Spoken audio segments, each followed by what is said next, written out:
Attam jirtu nagaa keessanii nagaan waaqayyoo inni sammuu namaa gararraa iddoo isin jirtanitti hunduma keessanii wajjin ta'u baga nagaa taatan.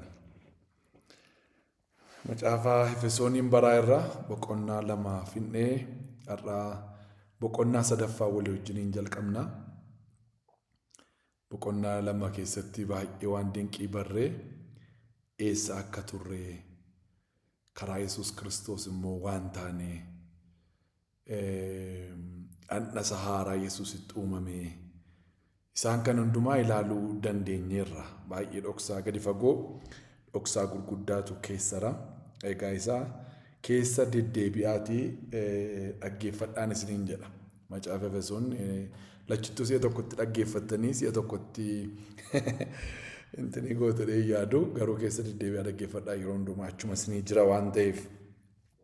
Boqonnaa 3 walii wajjiniin dubbifna har'a akkeedha.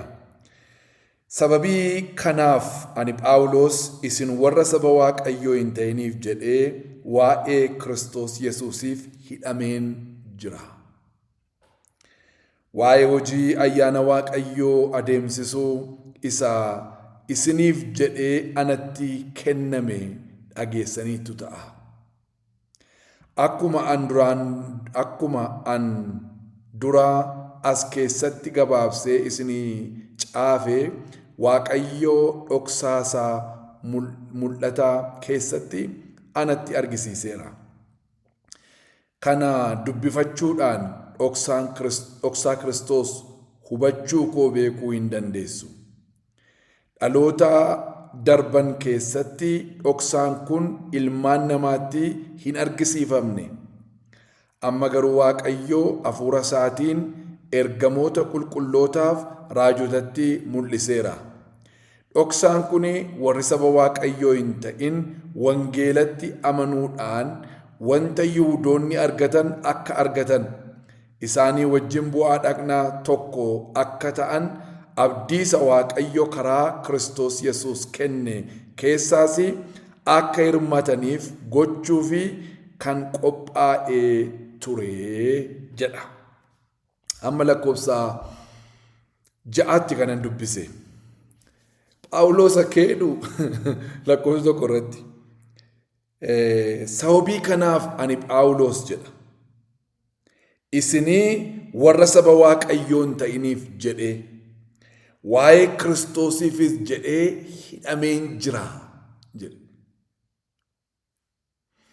Waan gurguddaa lamaa kaasa waan inni ittiin hidhame. Namoonni mana hidhaa kan seenanii yakka dalaganiiti. Balleessaa balleessaniiti.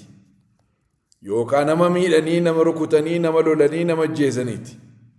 Yookaan qabeenya namaa hataniiti. Isinii galee waan garagaraa godhee namni mana hidhaa gala.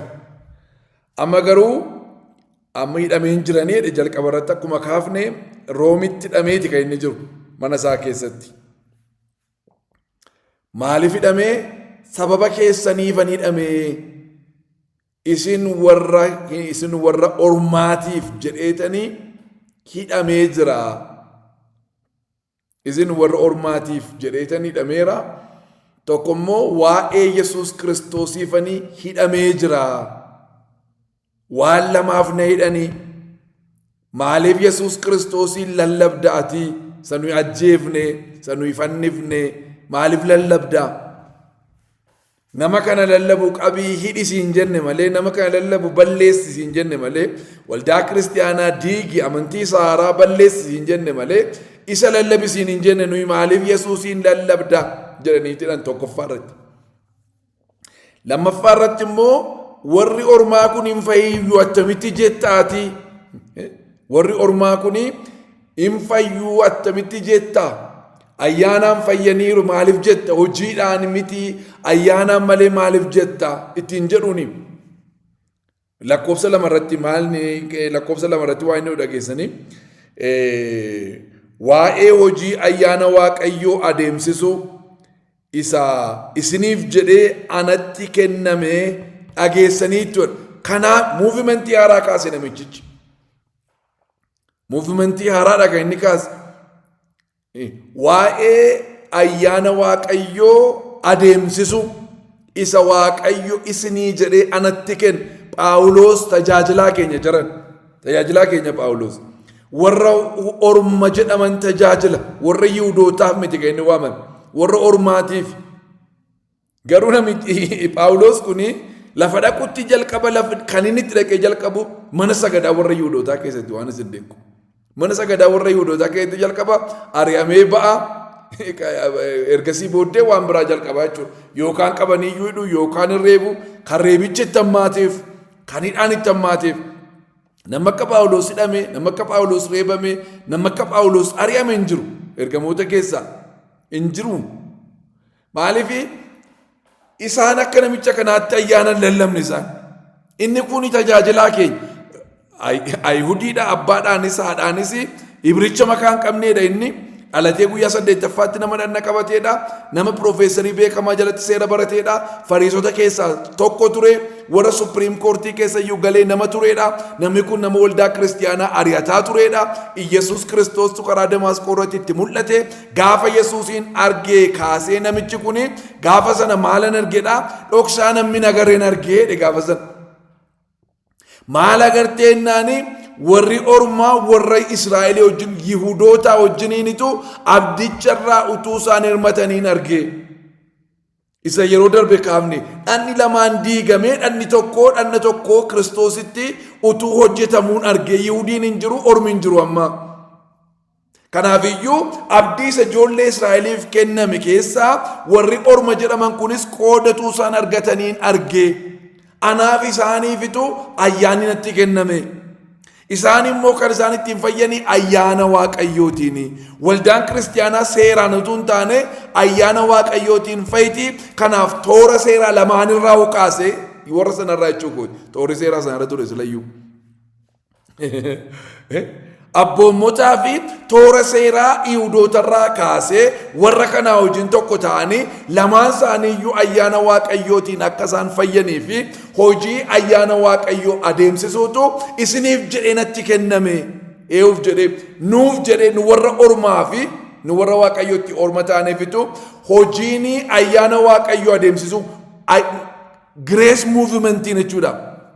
Eeyyuutti kenname natti kennameedha Phaawulos. Isa kanaa jedhanii na hidhu anaanii. Amma namichi kun ikkoo mee waldaanti na yaadadhaa waldaa warra Galaatiyaa. Galaatiyaatti dhaqee wangeelatti lallabee warri Galaatiyaa wangeela fudhatanii amananii isinii galee fayyanii erganii dhiisee deeme booddee dhaqanii warri Yihuudootaa immoo dhaqanii xuruudha inni isin amantan kunii garuu maal godhaa seera sana eegaa. Ittiin jeeni seeratti deebisanii sokkan jira. Phaawulos dhagee eewu qoricha isinitti hojjeteen matatii maaliiti kuneen? Akkamittiin itti Kiristoosin fuulaa fuulleetti argaa kan turtanii irraa gara seeraatti galagaltu ammaan seeraan fayyuun hin danda'amu. Wangeela san barsiisa irra darbee kan barsiise ergamaa waaqayyoo yoo ta'e illee abaaramaa haa ta'u. Maa Gabri'eeliin dhufee isin hin barsiisin. Phaawulos Phexrosin miti yookaan Yohaannisin miti yoo isinii galee warra ergamoota Kiristoos jedhaman sanayyuu miti ergamaan Gabri'eel waaqarraa gadi bu'ee maa isin hin barsiisin. Mikaa'eliin dhufee maa isin hin barsiisin. Abaaramaa haa ta'an isaaniyyuu. Ana maan ta'in ana Phaawulos inni isan kaleessa isinitti hime irraa waan biraa dhufee yoon isinitti hime aniyyuu abaaramaan ta'a. Inni isinitti hime suni inni wangeela dhugaadha ayyaana waaqayyootiin fayyitan isin. Agartanii namicha kan Phaawulos kan akkanitti lallabu kuni tajaajilaa keenya jiran. Tajaajilaa keenya kun. Kanaafitu hidhama gaa. Lafanni deemee ayyaana kan lallabutti dudduuba deemanii jalaa balleessu Phaawulos jala. Dhaqanii seeratti fe'uu barbaadu. Isa ofii hin dandeenyetu namarra kaa'u. Gooftaa Yesuus Kiristoos iyyuu warra Fariisotaa Saaduqootaanii waan ofii keessaniin goonii namarratti feetu isin jedheen. Hin godhan ofii jalattiin namarratti immoo uddeelu. Hamma Yerusaalemitti ikkoo kaawunsilii waamee namoota fudhatee dhaqee tokko falmee maal taatan jaran ayyaana waaqayyo nu fayyiseera. Phexros ragaa kaase Phexros mana Qarnelewoositti dhaqee lallabuu hin dinne. Nyaadha waan tura akkasii. Siin jedhaaram siinitu siintu waan turaa jedhaaram sitti wangeela lallabuu jedhaaram obboleessi keenya Phexros. Waaqoo isaa eebbisu. Kaffeetti wangeela lallabuu jedhaaram Phexros. Inni akkuma mana Qarnelewoos jechaaram. Lakkii kan Waaqayyo qulleessee hin xureessineeti nyaadhu jedheen abjuutti mul'ata argaa. Isa booddee namoonni balbala rukutan maanni naani bakka Waaqayyotu gara keetti nu erge. Nu Qarnelewoos biraa dhufnaa Qarnelewoositti immoo ergamaan Waaqayyootti mul'ate dhaqi iddoonni jiru Phexrosin fichisiisi jedhee adreesii keeyyuu kan Qarnelewoositti mee ergamaa Waaqayyooti. Maal jedhe bakka haqaa fichisiisaa jedhe. Isa booddee ka'ii duukaa deemee dheeru Waaqayyo ka'ii duukaa deeme. Tolee duukaa deeme mana namicha ormaatti ol gale yeroo jalqabaatiif. Mana namicha ormaatti ol lixee maanni naannoo kadhataa irra soomaaf kadhatan. Gaafa inni wangeela lallabuutti ka'u hafuura qulqulluu Waaqa irratti gadhiise. Akkuma sanuyi cuubamneetti akkuma sanuyi guutamneetti guutamanii jedhe Phexros. Maasila akkaataa addaatti nu guutamoo nuun. Akkuma isaan guutamanitti nu guute malee maqaan isaa bara baraan kan eebbifame haa ta'u. Akkuma isaanii kennetti nuu kenne hafuura malee isaanii tokko kennee nuu kan biraa nuun laan. Akkuma keenyaatti isaan hafuura qulqulluun guutamaniin argee. Kanaafuu isa Waaqayyo hafuura qulqulluu kenneen bishaan dhowwadhaareen isa yaade jechuudhaan Phexros. Isa Waaqayyo hafuura qulqulluu kenneefanii bishaaniin cuubuu dhowwadhaareen hamma kana rakkatu Phexros faan hamma kana rakkatu. Isinii galee namichi inni garuu burussee nutti hime wangeela ayyaana Waaqayyootiin fayyadaniitti hojiidhaan miti. Dhugaan isaa isinii karaa darba keessaniif yakka keessanii maal taatanii turtanii duutanii turtan. Waaqayyomatu ilma isaa Yesuus Kiristoos wajjiniin akkas hin jiraattan isin godhe. Gaafa Yesuus bira dhuftan immoo hin jiraattani. Hafuura keessaniin isa duutanii turtanii hin jiraattani. Erga jiraattanii booddee immoo cubbuu jalaa immoo karaa Kiristoos Yesuus immoo duutan. Isaa wajjin duutanii isaa wajjin kaatanii Waaqayyo gaafa Kiristoosiin du'a keessaa kaase isiniinis du'a keessaa kaase du'a keessaa kaasuu miti isumaa wajjiniin immoo bantii Waaqaa keessatti iddoo isiniif qopheesse. Kanaaf isinii lafa inni jiraatu dhattanii jiraattu. Isin teessise Waaqarraa jedhee nutti himu. Kanaaf ani dhamaa jedha Phaawulos. Anaaf si jedheetiin kan inni dhamaa jiru. Wangeela akkasii lallabinee jedhanii hidhu Yihuudoonni. Warra ormaatti wangeela lallabinii warra ormaatiin fayyitaniittu hin jedhini wangeela dinqii kana hin geessin gara warra ormaatti jedhanii qabanii hidhu. Isin jedhanii dhamaanii muuvimentii ayyaanaa isanatti kenname sana hojii ayyaana Waaqayyoo adeemsisuu kanaafitu namni lafan deemu hundumaatti qabeena hidha. Har'as waldaan kiristiyaanaa jarana meetaa yaadame waldaa keessan keessatti ayyaanni hammam lallabama? Ayyaanni hammam lallabama waldaa keessan keessatti? Moon sodaatama. Injibbitullee dheeyyaadhu garuun sodaattu bakka yoo ayyaana lallabne ittanii waan sin sodaattantu jira. Ayyaanni Waaqayyoo jireenya namaa geeddara malee jireenya namaa gaddeebisa miti. Ayyaanni Waaqayyoo nama cubbamaa fuudheetu Kiristoositti hojjeta malee nama cubbamaa naman godhu. Cubbuun oomishu, cubbuun eeyyamu, cubbuuf laayisansiin kennu ayyaanni. Kanaaf sodaatina ayyaana Waaqayyoo burussaa lallabaa dhugaadhumatti Waaqayyoon arguu barbaaddu yoo taatan. Dhugaadhumatti Waaqayyoon arguu barbaaddu yoo taatan. Kanaaf Phaawulos ergamaan maal jedha? Warra orma ta'anii fi Kiristoosiif jedheetanii jarreen kana lamaanii jedheetanii dhamaa'anii. Hojii kana Waaqayyootu natti kenne. Yoonaasin hin yaadattanii? Nanaweetti naqee lallabooni wangeela de. Nanawee fi Israa'el gidduu jaalalli hin jiru, nagaan hin jiru waan ta'eef ittiin geessoo wangeela. Hin geessu. Nan baddaa'ee deebi ka'e. Wangeeluma warra ormaa biraan ga'uudha du'i isaanis Yohaannisis maannoo yoo maqaan isaa Yoonaasis Nanawween yoo gaggalagaltee dhimma isaa miti. Nanawween yoo baddee dhimma isaa miti. Akkuma isaatti immoo gaafa garaa qurxummii keessa kaa'ee dhaqee achitti tufe Waaqayyo. Ka'ee lallabuutti kee Nanawween irraa jalqabdee amma guyyaa 3 gidduutti gaggalagaltee dhimma baddi baqqaa. Isa booddee taa'eetu baduu Nanawweedhaa eega. Maafin baddu maafin jidduu amma lafti qitee fudhatee see badaadha jarri Waaqayyoo wajjin araaramanii qalbii diddiirratan. Inaare baay'ee aare bakka hangadde. Maaliif araarama Waaqayyoo dhiyaarama?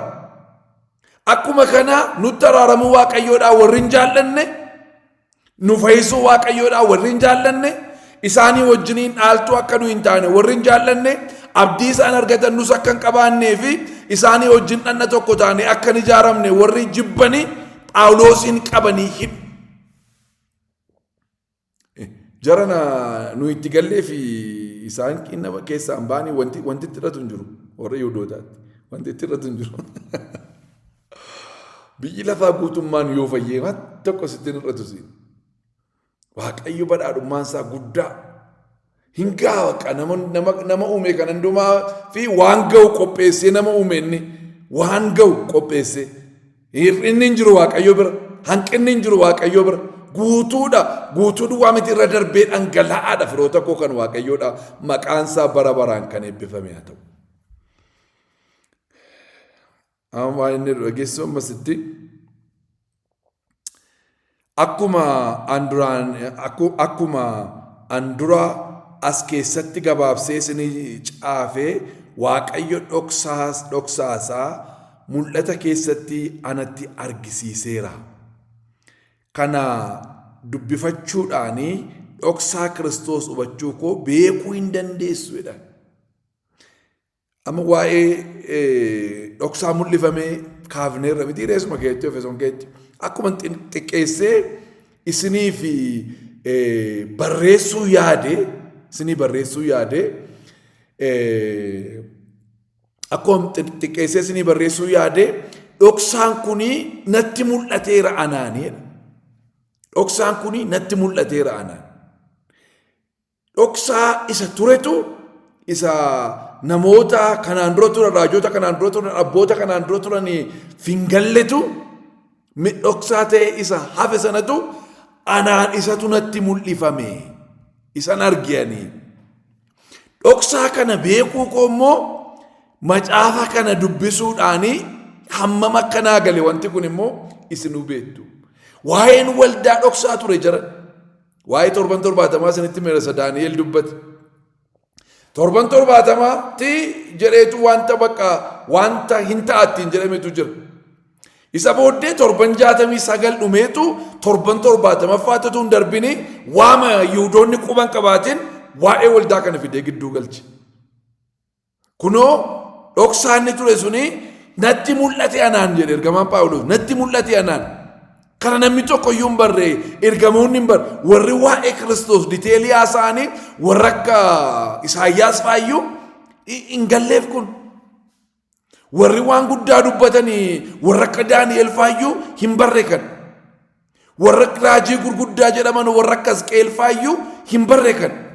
Warra akka Ermiyaas faa waan dhokataa baay'ee hiikan iyyuu hin barre kan. Hin galle kun nama tokkoof hin himne kun anatti mul'ise Waaqayyotu waa'ee keenya waa'ee waldaa kiristaanaa ergamaa isaa Phaawulositti mul'ise maqaan isaa bara baraan kan eebbifame haa ta'u. Namichi kun dhoksaa kana argee gatii hamma kana ga'u baase gaa yaada. Gatii guddaa hamma kana ga'u baase. Waa'ee waldaa ammayyuu Waaqayyo maalii wajjin jira? Waldaa kiristaanaa wajjin jira. Waldaan kiristaanaa immoo akkuma kaleessiniin jedhee dhandha lamarraati kan isheen hojjetame. Ilaali kunoo itti fufee waa hin haasa'u. Kana shanirraa dhaloota darban keessatti dhoksaan kunii ilmaan namaatti hin argisiifamne nama keessaa tokko iyyuu kana hin hubanneedha warra kanaan dura ture keessaa. Namni hubate hin jiru, namni qungaleef hin jiru, namni tokko iyyuu quban qabaanne kana hin dhoksee kaa'e Waaqayyo maaliif laata hin beekuwan. Dhoksee kaa'e. Isa amanamaatti fidee dhufee hime Phaawulositti. Phaawulosuma Phexrosin wal bira qabaate ilaala. Phexros nu hin jaallatu nu tajaajilu. Phexros keenya hin jaallatu nu tajaajilu. Phaawulos garuu laala.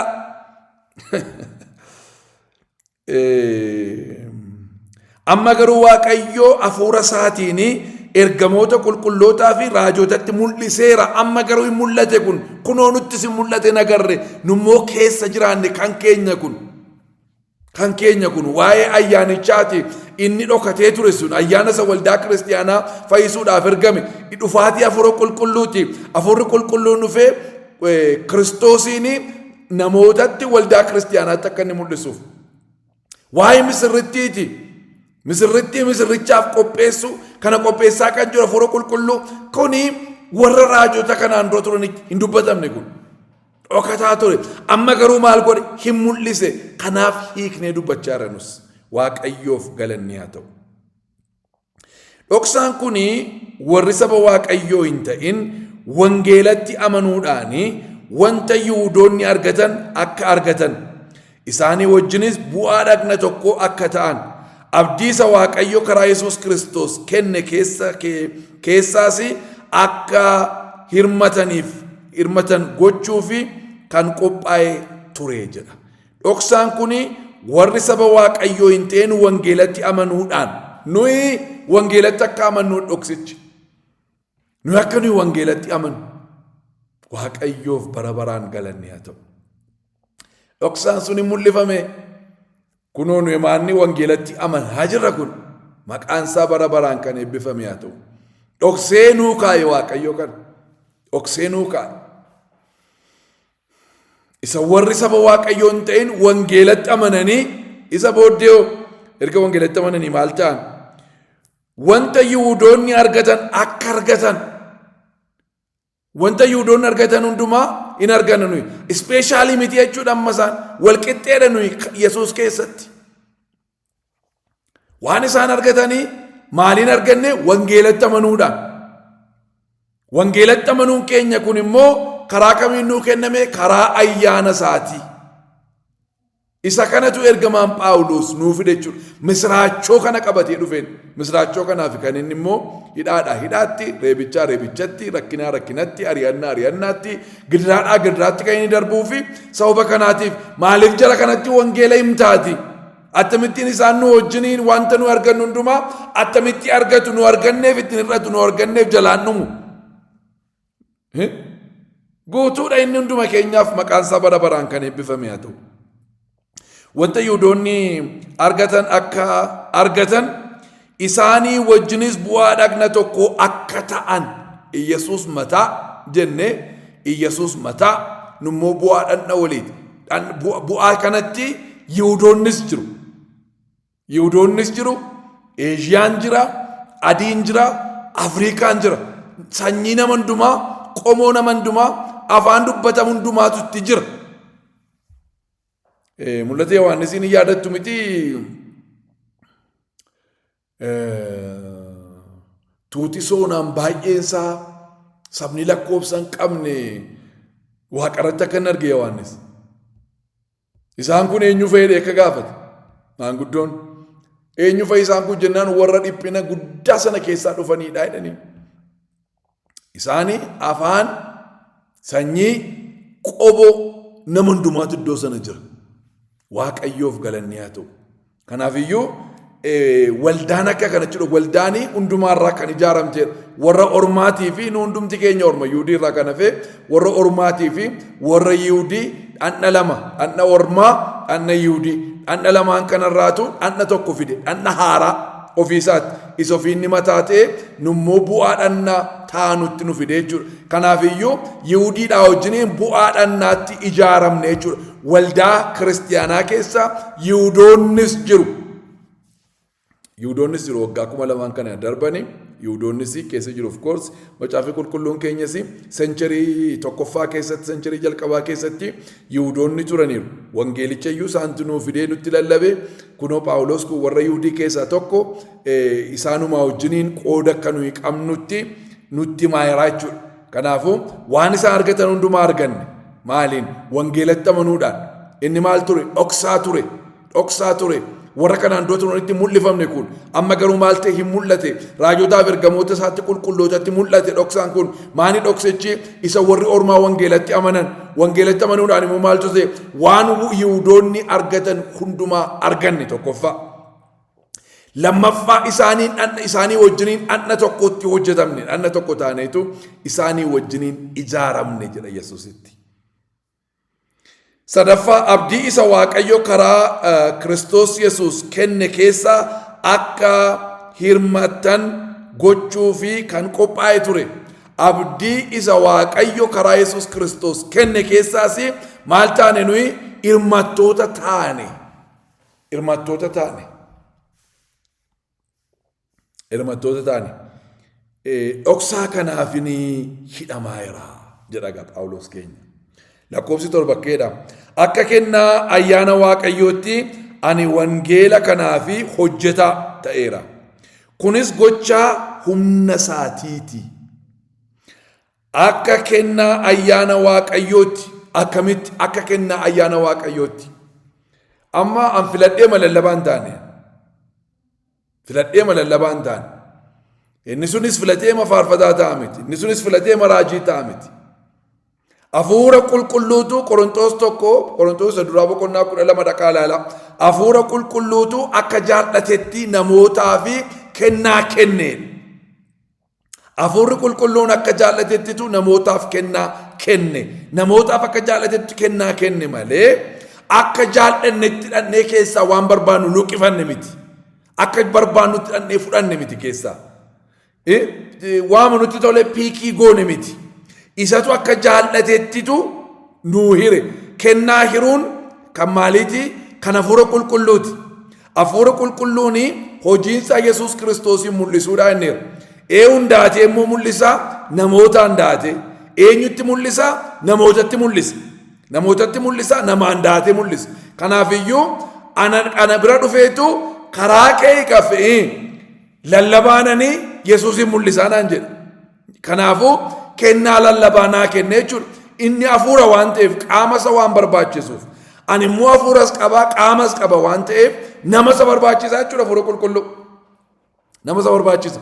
Kanaaf na bira lallaba kaa'e, si bira faarfannaa kaa'e, tokko bira raajii kaa'e, tokko bira mul'ata kaa'e, tokko bira abjuu kaa'e, tokko bira ogummaan dubbachuu, tokko bira beekumsaan dubbachuu, tokko bira kennaa fayyisuu, tokko bira kennaa afuura gargar baasuu, tokko bira kennaa gorsaa, waan garaa nutti naqechuudhaan akka jaallatetti. Maal na godhe anaan jedhaa? Akka kennaa ayyaana isaatti Waaqayyo ani wangeela kanaafi hojjetaa ta'eeraa jedha. Akka kennaa ayyaana isaatti. Akka ayyaana Waaqayyoo biraan nuu kennametti hundumti keenya waan taane qabna. Waan inni ta'isiin jedhee sii kennirraa kan hafe waan biraan ta'een obboleessa. Waan tokko sin barbaachisu. Waan tokko sin barbaachisu. Amma kottaa gaa jiran dinqii taadhee isin waamu. Dinqiin attamitti taadhee nama naatuma lallabu maaliif ankoo lallabaadha hojii. Yoon barbaade utuu lallabuu godhu. Faus programii waamuun maaliif an lallabaadha waan ta'eef utuma lallabuu lafa sin jirtanitti sin fayyisuma. Haaleluyyaa. Ituma lallabuu sin fayyisa. Ankoo kennaan kanuma. Isuma kanatu qoricha maqaan isaa bara baraan kan eebbifame haa ta'u. Waan inni nan goone ta'uun barbaaduwan. Waan inni nan goone ta'uun barbaaduwan. Waa fakkeessu waa koppii gochuun barbaaduwan. Anamma kaffee matee duwwaa jiraachuun barbaadu. Namni tokko Musee fa'aa sin gochuu barbaada Musee mitiyani. Ni tokko Liyaasin sin gochuu barbaada Liyaasinis mitiyani. Ni tokko Phaawulosin sin godhaati Phaawulosin jira Afuurri Qulqulluun jira. Hiikoon Phaawulosinis miti. Hoji an kaffeem. Maanni hojiin kee wangeela Yesuus Kiristoosin lallaba. Atamitti kan argatteeti kolleejjii kamnattee kana fiddeeti moo waaqarratti ol baatee kana gadi buufte lakki ayyaana isaatiin kana na godhee maqaan isaa bara baraan kan eebbifame haa ta'u. Isanni na godhe caalaa ta'uun barbaadu. Ani ergamaa Phaawulos eennaani ayyaana isaatiin itti wangeela kanaaf hojjetaa na godhe. Anatu ta'e hin jennu. Gamaali'eel jala taa'e sanni bara miti kun. Isinii galee sanna abbaarraa dhaale sanna haadharraa dhaale miti kun. Isan itti qophaa'e miti kun. Maanni attamitti kan taate ayyaana isaa akkana na godhee waan ayyaanni isaa si godhe duwwaa ta'e obboleessa ko obboleettii ko. faarfataa si goonaan isuma duwwaa ta'e, lallabaa si goonaan isuma duwwaa ta'e, raajii si goonaan isuma waa inni sin goone ta'uudhaaf hin rakkatin. Waa inni sin goone ta'uudhaaf rakkatin.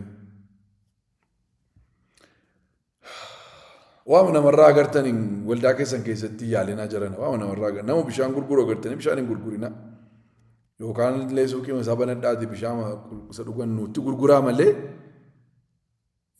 nama zayitii gurguru argitanii hin gurgurina. Ayyaanni waa inni sii kenne godhe isa tokko tokko daldalaa godha, isa tokko tokko qotee bulaa godha, isa tokko tokko biyya bulcheedha, isa tokko waan garaa garaa isin waamanni nama godhe ta'uudha maal godhuu jiran. Gatii nama baasisa baay'ee gaa'ee gatii isin baasisa. Kanaaf akka kennaa ayyaana Waaqayyootti ani wangeela kanaaf hojjetaa ta'eera. Kunis gochaa humna isaatiiti. Kunis gochaa humna isaatiiti. Gochaa humna isaatiiti. Humna isaatiin kana godhe. Isa humna isaatiin godhe hin diiginati. Isa humni isaa keessa hin jirre immoo gochuu yaalinati. Isa humni isaa keessa hin jirre gochuu yaalinati. Iddoonni sin dhaabne hin dhaabatin. Iddoonni sin keenye hin taa'in. Lafa inni sin barbaanne hin naqin. Waa inni si godhe si gaafaqa. Waa inni si godhe. Amma macaafni Yihudaa miti kan inni boqonnaa tokko duwwaa nu barreesse. Boqonnaa tokko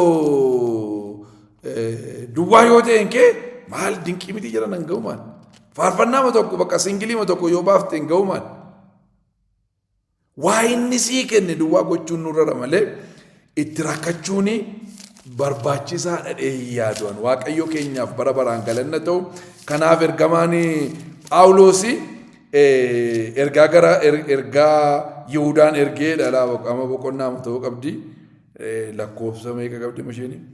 Lakkoofsa 25. Garasii peejii tokko peejii garasiin peejii tokko guutuudha garanaan immoo walakkaa peejiiti.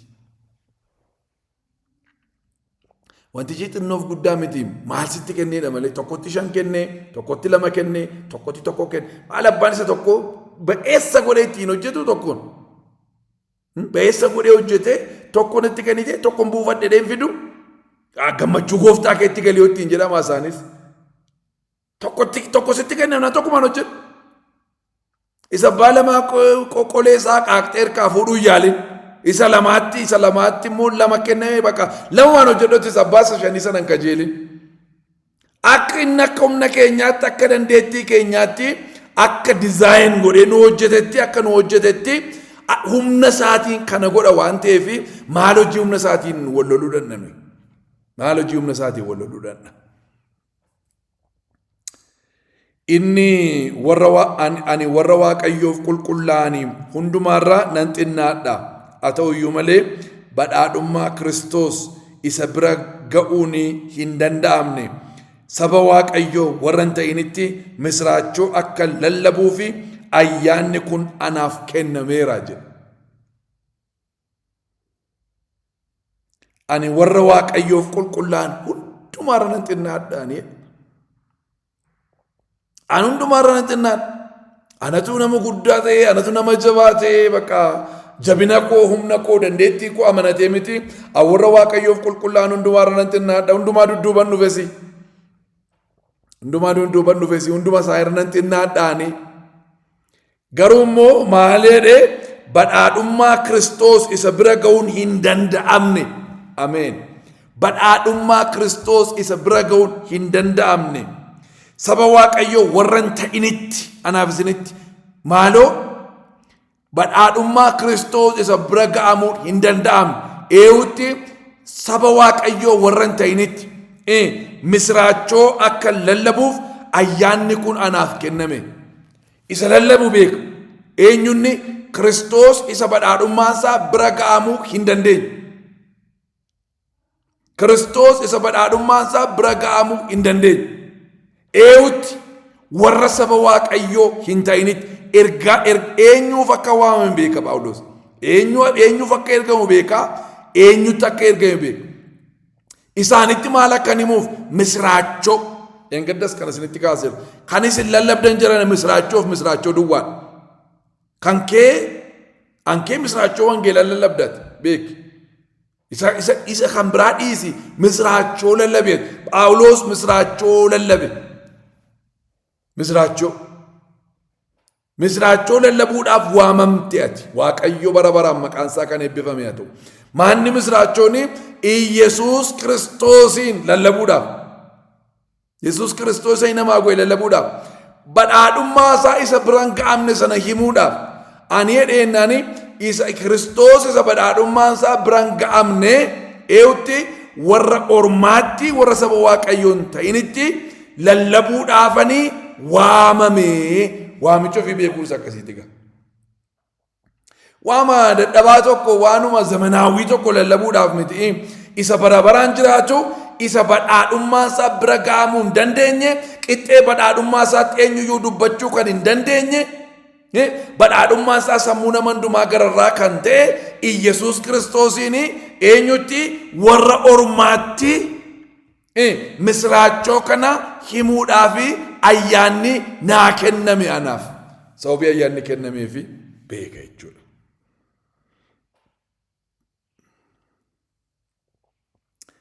Kanaanis akeeka dhokataan kun maal akka ta'e namoota hundumaaf ibsuun anaaf kennameera. Kanaafiyyuu akeekii dhokataan kun maal akka ta'e namootatti himuun anaaf kennameera. Waa'ee dhoksaa kanaan lallabaan dhoksicha natti mul'ate waan ta'eef isuma sitti mul'ate lallabe. Isa sitti mul'ate isa sii kenname. Warra akka kwaaraati wanti kenname beekamaa misraachoo iyyuu immoo tarii hunduma isaan ta'an kee. Isa keessaa isa sii mul'ate, isa sii gale, bayeessa gootee isa beektu, yeroo dubbattu isa sii ifu, isa namoonni ittiin eebbifaman isa dubbadhu. Ani amma waa'ee dhoksaa kanaa bayeessa godhee dubbachuun maal ta'eera naa kennameera naaf jedhu. Kanaanis akeeka dhokataan kun maal akka ta'e namoota hundumaaf ibsuun anaaf kennameera. Namoota hundumaaf, nama tokko, nama lama, nama sadii, nama afur miti. Biyya akkasiinan dhiisaa miti. Nama hundumaaf ati kan nama hundumaati. Kiristoos kan nama hundumaa akka ta'e nama hundumaatti misraachoo himuuf, nama hundumaatti wangeela himuudhaafitu iddoo kana jirta. Kanaafuu nama argiteetti wangeela misraachoo kana itti himi. Waaqayyo kanaaf kan inni si kaase. Eenyu qixxee Phaawulositti nama ayyaana dubbate. Eenyu qixxee Phaawulositti waa'ee waldaa kiristaanaaf Kiristoosiin kan haasa'e. Eenyu qixxee Phaawulositti namni waa'ee bu'aa dhanna kana haasa'e. Hiikeen dubbadhee maaliif kanaafan waamame. Akeekii dhokataan kun bara durii jalqabee yaada waaqayyoo yaadee isa hundumaa uume sana keessaa dhokfamee ture. Eessaa fide Phaawulos yaada kana? Eessaa fide? Yaadni kun bara durii jalqabee kana jechuun barabarasa jalqabaa keessatti jechuudha. Barabarasa jalqabaa keessatti utuu uumaminuu eessa ture? Yaada waaqayyoo keessa ture kun. Yaada waaqoo keessa maal ta'ee ture? Dhokatee ture. Namootatti hin mul'ifne kana waaqayyo. Namootatti hin mul'ifne kana. Namootatti hin mul'ifne kana. Kun dhoksaa ture nama hundumaatiif. In mul'ate amma kana ture. Isa yaada waaqayyoo keessa dhokateeru sanatu natti agarsiifame anaanee. Namoonni eenyu anaan jedhu ennaanitu inni kaan Yohaannis Cuuphaa siin jedha, inni kaan Ermiyaas siin jedha, inni kaan Eliyaas siin jedha, inni kaan immoo raajota keessaa tokko siin jedha dhani. Isin immoo maaliif tureedha? Ennaan ati isa jiraataa ilma waaqayyoo masiicha ta'een Phexros. Kana hoo abbaa koo sitti hime abbaa koo malee na hin beeku kanaa dhe. Na hin beeku kan abbaa koo sitti hime abbaa keessa dhokatee jira ture kun. Dhoksaan kun maani dhoksichi waa'ee keenya. Isa nuyi wangeelatti amannee waan warri Yihuudii argatan hundumaa argannu. Isa nuyi isaanii wajjin nanna tokko taanee ijaaramnu. Isa nuyi abdii isa karaa gooftaa keenya Yesuus Kiristoos kenname sana keessaa hirmannu. Isa nuyi dhaallutu yaada waaqayyoo keessaa dhokatee ture. Inni kun immoo yaaduma Waaqayyo dhiyoo kana baasetu hin taane bara isa jalqabaa keessatti utuu yuunivarsiitii kana nuumini nuyi yaada Waaqayyo keessa dhokannee akka nu jirruudha. Isa lallaba'anii jedhe Phaawulos ergamaan.